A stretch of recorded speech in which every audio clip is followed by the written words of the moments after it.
ఊరికే నష్టపెడుతున్నావు. నేను లేకుండా పోయానే. ఏదున్నా ఇక చూసుకుంటారులే. ఏదేమైనా సరే వాళ్ళు చావాలి.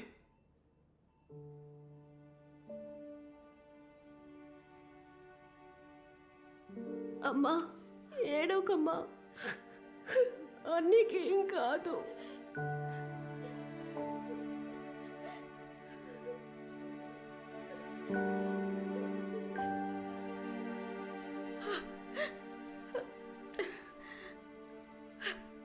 అయ్యా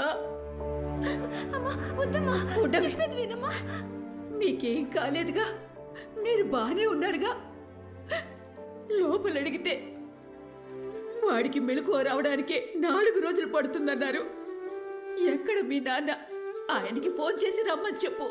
వచ్చి ఎవరినైనా చంపేయాలి, నరికేయాలి, లేచి రారా అని వాడికి చెప్పమని చెప్పు. కాళ్ళు చేతులు పడిపోయినా లేచి వస్తాడు. శారదమ్మా,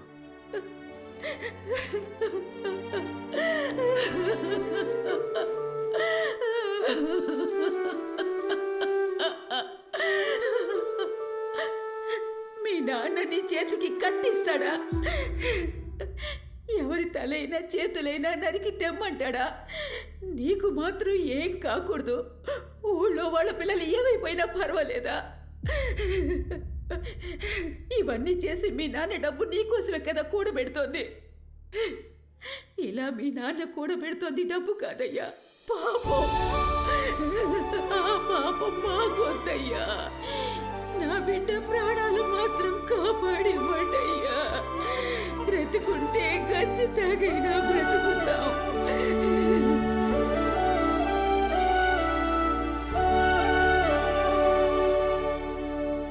అయ్యా, పిజ్జా కొట్లు అడిగి చూసాం. వచ్చిన వాళ్ళెవరు వాళ్ళ మనుషులు కానట. కానీ వాడిని పంపించింది మాత్రం ఈ ఊళ్ళో ఉండేవాడే. పట్టుకోవచ్చయ్యా. ప్రాబ్లం అది కాదు మన్సూర్. అబ్బాయి ఇక్కడ ఉన్నప్పుడు వాడి ముందు ఇలాంటివి జరిగి ఉండకూడదు. వాడచ్చు వాళ్ళమ్మ మహాలక్ష్మిలాగే పోత పోసినట్టు.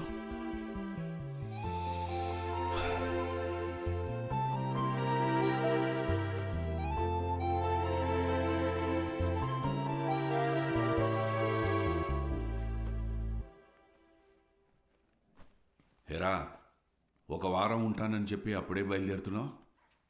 ఓహో, గర్ల్ ఫ్రెండ్ ఫోన్ చేసిందా ఏమిటి? చేసే ఉంటుందిలే, బాంబేలో ఉంటున్నావు కదా, ఇవన్నీ సహజం.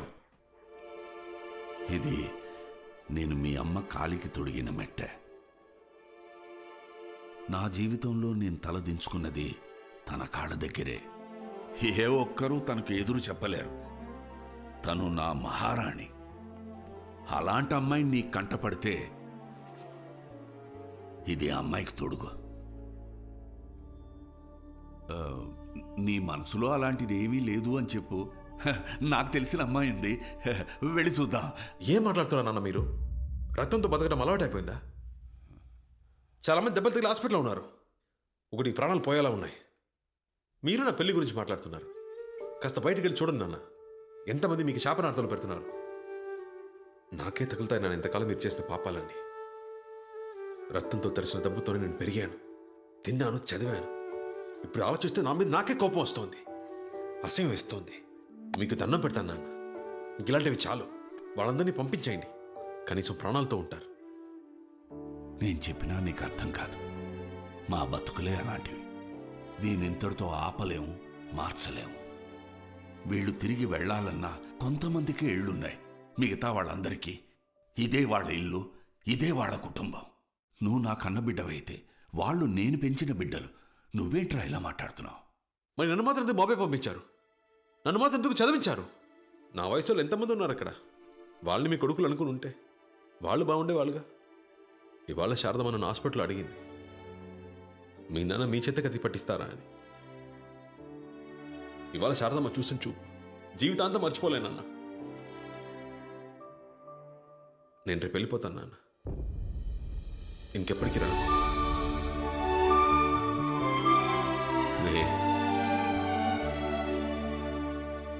ఇంతవరకు నేను ఎప్పుడూ ఎవరిని ఏమీ అడగలేదు. కొడుకు అనే హక్కుతో అడుగుతున్నాను. నువ్వు ఎక్కడికైనా వెళ్ళు, కానీ ఆఖరికి నువ్వు చేరాల్సిన చోటు ఇదే అయి ఉండాలి. వీళ్ళనెప్పుడూ రౌడీలుగా గుండాలుగా చూడొద్దు. వీళ్ళు నిన్ను సుల్తాన్ సుల్తాన్ అంటూ నీకోసం ప్రాణాలైనా ఇస్తారు. వీళ్ళకి ఏదైనా సమస్య వస్తే అండగా నువ్వు నిలబడు. నా మనసుకు అది చాలురా.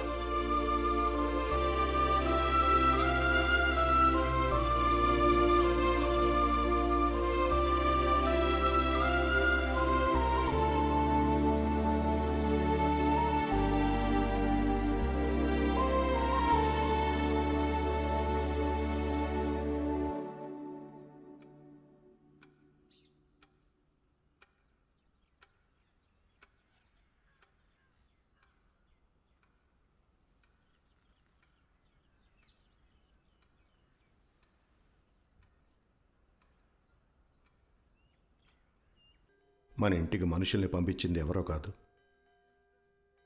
పోలీస్ వాళ్ళే. అవును బాబు, కొత్తగా వచ్చిన కమిషనర్ మహేందర్ రెడ్డి. అవును సార్, పెద్ద ఆయన్ని లేపాలన్నది టార్గెట్.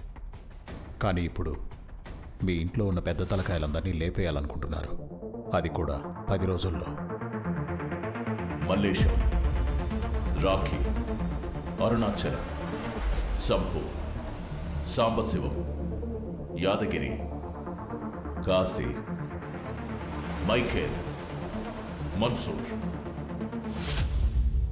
సేతుపతి తర్వాత రౌడీ అన్నవాడెవడు తలెత్తకూడదు. అందరినీ షూట్ చేసి పారేయండి. I want my city clean.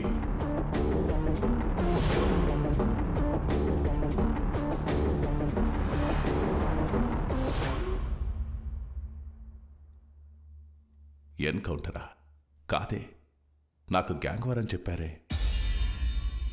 Sethupathi వాళ్ళ ఇంటికి రౌడీని పంపే ధైర్యం ఈ ఊళ్ళో ఎవరికీ లేదు. వచ్చింది పోలీసులే, నాకు తెలుసు. సుల్తాన్ ఉన్నంతవరకు ఏది వద్దని చెప్పాను కదా, ఎందుకు తొందరపడ్డాను? ఇప్పుడున్న గొడవలు చాలావా? నువ్వు ముంబైలోనే కదా ఉండేది, నీకు దీనికి ఏ సంబంధం లేదు. బయలుదేరు. పోరా!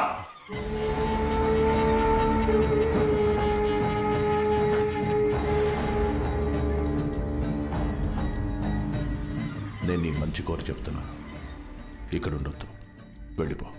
నన్ను పంపించి ఏం చేద్దామని సార్? కాల్చి చంపేస్తారా? ఎంతమందిని? 10 మందిని? 20 మందిని? సరిపోతుందా?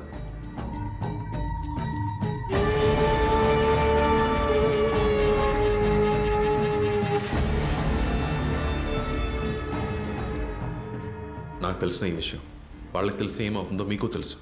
వాళ్ళ కానిస్టేబుల్ అయినా ఒకటే, కమిషనర్ అయినా ఒకటే. బెదిరిస్తున్నావా? మీ నాన్న స్థానంలోకి రావాలనుకుంటున్నావా? లేదు సార్, అవకాశం ఏమంటున్నాను. మీరు వాళ్ళని చంపాలనుకుంటున్నారు, నేను వాళ్ళని మార్చాలనుకుంటున్నాను.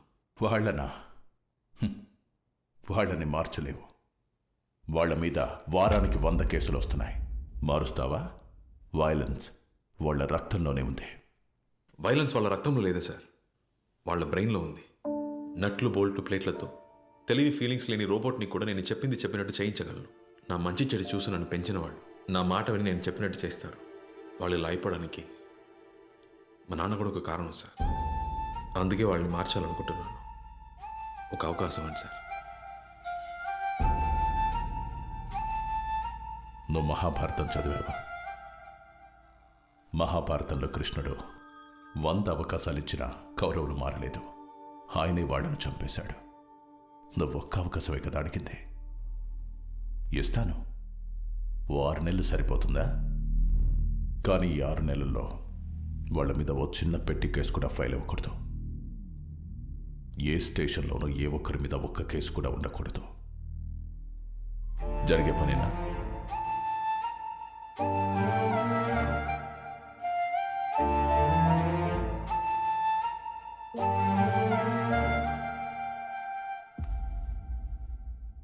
గుర్తుపెట్టుకో, ఒప్పందం మీరితే నోబడీ కెన్ సేవ్ దెమ్. మహాభారతంలో కృష్ణుడు పాండవుల వైపు నుంచున్నాడు. అదే కృష్ణుడు కౌరవుల వైపు ఉంటే వాళ్ళకి నేనున్నాను. అదే మహాభారతాన్ని ఒకసారి యుద్ధం లేకుండా ఉంచుకోండి సార్.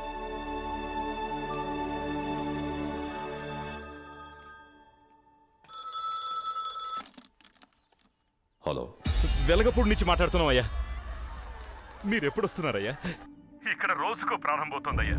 రాయ్, మీలో 20 మంది బయలుదేరి ఆ ఊరికి వెళ్ళండి. ఊరికి నీకేమన్నా బుర్రగాని దొబ్బిందా?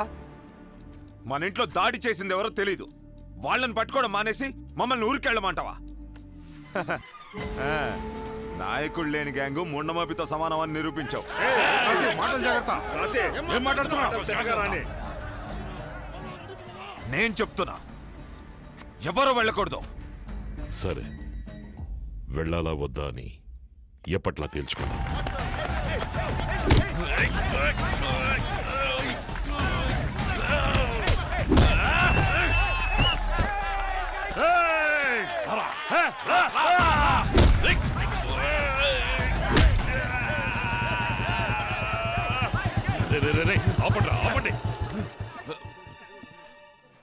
ఎందుకు ఆగారు? పర్లేదు కానివ్వండి. అది కాదు బాబు, బాగా ప్రాక్టీస్ చేసి అందరినీ కొట్టండి, నరకండి, చంపండి. ఆయనపై 3 రోజులు కాలేదు ఇంకా. మీరు అసలు మనుషులేనా? ఇలాంటి పనులు చేసి ప్రశాంతంగా తిండేలా తింటున్నారు. రక్తం వాసనకి వాంతి రావట్లా? ఇక్కడికి వచ్చేటప్పుడు ఎంతో ఆనందంగా వచ్చాను. ఇప్పుడు అసలు ఎందుకు వచ్చానని ఉంది. ఇప్పుడు చెబుతున్నాను వినండి. నేను ఇక్కడ ఉన్నంత వరకు ఎవరైనా కత్తి చేత పట్టారో ఆ నిమిషం మీరెవరో నేనెవరో. నేనున్నంతకాలం ఈ గడప తొక్కను, మీ మొహాలు అసలు చూడను. తప్పుకో. ఏంటి జపాన్కి రావా? పిచ్చెక్కిందా నీకు? మచ్చా, ఇది నీ డ్రీమ్. దీనికోసం నువ్వు చాలా కష్టపడ్డావు. వీళ్ళందరూ ఎవర్రా? ఆఫ్టర్ రౌడీ గ్యాంగేగా. ఇంకేం ఆలోచించుకో, బయలుదేరు. నీకు వీళ్ళు రౌడీలు కావచ్చు, కానీ వీళ్ళే నా సర్వస్వంరా. వీళ్ళ చేతి ముద్ది తిన్నాను, వీళ్ళ ఒళ్ళోనే పడుకున్నాను. అన్నీ మర్చిపోయి ఎలా రమ్మంటారా నా వాళ్ళని చెప్పుకోవడానికి? నాకు ఇంకెవరు మిగిలి ఉండరు. నువ్వు వెళ్ళు, నేను రాను.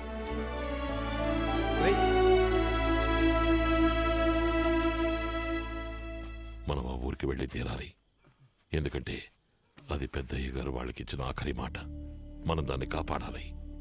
సుల్తాన్ని నేను మేనేజ్ చేసుకుంటాను, తనకేం తెలియక్కర్లేదు. మన ప్లాన్ ప్రకారం మీరు 20 మంది ఈ రోజు రాత్రికే ఆ ఊరు బయలుదేరండి. మన స్కెచ్ మిస్ అవ్వకూడదు. వాడు చావాలి.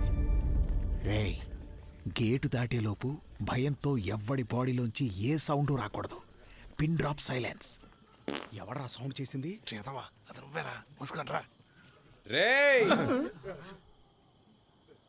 ఎందుకు డోరు తెరవకుండా నోరు తెరుస్తున్నారు? అయ్యయ్యో, దొరికిపోయావా? ఎక్కడికి రా? అడుగుతున్నాగా. చెరువు గట్టు వరకు వెళ్ళొద్దామని. దానికి బ్యాగులు ఎందుకురా? వచ్చేటప్పుడు జంగాకి బిస్కెట్లు చాక్లెట్లు తెద్దామని. నో సుల్తాన్. మరి తాడి నాయల బుక్ అయితే చెప్పకుండా ఏదో కంత్రి పని చేస్తున్నారు. బాసు, నేను పెళ్లి చూపులకు వెళ్తున్నా. దొరికింటే నిజం చెప్పడం. పెళ్లి చూపులకి? అవును బాసు. అది నేను నమ్మాలి. ఇప్పుడు నిజం చెప్పు. ఇప్పుడు ఇంకో అబద్ధం చెప్పాలా? చెప్తాను బాసు. పోయిన వారం మార్కెట్కి సరుకులు తెద్దామని పోయా. సరుకులు తీసుకుంటుండగా వెనక నుంచి ఒక చెయ్యి నా మీద పడింది. ఉలిక్కిపడి వెనక్కి చూస్తే గిత్తలాంటి మా అత్త నన్ను చూడగానే బోరుని ఏడ్చేసింది. నేను ఏడుస్తున్నాను, మా అత్త ఏడుస్తోంది. మార్కెట్ మొత్తం మమ్మల్ని చూసి ఏడుస్తోంది. ఇక్కడ గోడందేంటి? అబద్ధం. తెలుసు, రోజు బండి అన్నం పెట్టి నేను మేపుతున్నాను. ఏం లేదు బస్సు, జంగా షూలేసి అడ్డుపడింది. వీడి జాండా బొంగు. మా అత్త ఏడుస్తూ మాట అంది, ఒరే కింకాంగు కింకాంగు, నా కూతురు నీకోసమే పుట్టిందిరా, నీకోసమే ఎదురు చూస్తోందిరా, వచ్చి దాని మెల్లో తాలి కట్టరా అంది. నా మనసు తల్లడిల్లింది. తన మాట కాదనలేక, సరే సుల్తాన్కి చెప్పకుండా ముందెళ్ళి పిల్లని చూసొచ్చి ఆ తర్వాత సుల్తాన్కి చూపిద్దామని ఇదిగో ఈ పొట్టాడే సలహా ఇచ్చాడు. ఇదేనా మ్యాటర్? నాకేదో కొడుతోంది. తెలుసు, నీకేం కొడుతుందో నేను ఎక్స్పెక్ట్ చేయగలను. చిన్నప్పుడే ఇంట్లోంచి పారిపోయి వచ్చిన ఈ ఎదవని ఈ వయసులో ఈ లత్త ఎలా గుర్తుపట్టింది అనేగా. చిన్నప్పటి నుంచి నాలో మారింది ఒకే ఒకటి ఉంది, అది నా హెయిర్ స్టైల్ బాసు. నా డౌట్ అది కాదు కింకాంగ్. మరి ఇంకేంటి? నీ కింకాంగ్ అని పేరు పెట్టింది మేము. నీ అత్త ఎలా నిన్ను కింకాంగు కింకాంగు అని ఏడిచ్చింది? నవ్వుతున్నాడు సుల్తాన్. రాయ్, ఏడుస్తున్నాను రా. ఏం బాసు సుల్తాన్, నేనింత నిజాయితీగా చెప్తున్నా, నువ్వు నన్ను నమ్మట్లేదే? నా ముద్దు పేరు మా అత్తకి తెలియదు కూడా నేను చేసిన తప్పవుతుందా చెప్పు? ఇవి నీ చేతులు కాదు కాళ్ళు అనుకో. నేను చెప్పిందంతా నిజమని నమ్మకపోతే నేను చాలా ఫీల్ కథలు చెప్పలేక చస్తుంటూ ఊపుకుంటూ వస్తున్నాడు. ఏం లేదు బాబు, బాయ్, నేను సుల్తాన్ గారిని అర్థమయ్యేటట్టు చెప్తున్నాను. నేను పెళ్లి చూపులకు వెళ్తున్నట్టు. అనవసరంగా చెడగొట్టి ఇరికించక బాయ్. నీకేమైనా బ్రెయిన్ ఉందా? నన్నేం చేయమంటావు? తలుపు తెరుచుకుని ఆయన వచ్చేసాడు. ఆ కాడ్చేలా జంగా గారు తీసుకొచ్చాడు. వాడు ఫుడ్ కట్ చేసి ఏ సమస్య రాకూడదంటే వైజాగ్లో ఉండకూడదు. ఎవరికీ తెలియని చోటుకెళ్ళి వాడు తలదాచుకుంటే మంచిది. ఆలోచిస్తున్నాడు చూడు, దొరికేవంటే తోలు ఊల్చేస్తాడు. నిన్ను కాపాడేందుకు నా బోనస్ పెంచాలి. సరేరా, పెళ్లి చూపులకు నేను వస్తా. సుల్తాన్ వాడి పెళ్ళికి వాడేవాళ్ళు, మరి మీరెందుకు? వెళ్ళాలి మావయ్య, మన ఇంట్లో జరిగే మొదటి శుభకార్యం కదా. మన ఇంట్లో మొత్తం ఎంతమంది? 94 మంది ఉన్నారు. మన జెండాతో కలిపితే 110. రైట్, మనందరం పెళ్లి చూపులకి వెళ్తున్నాం.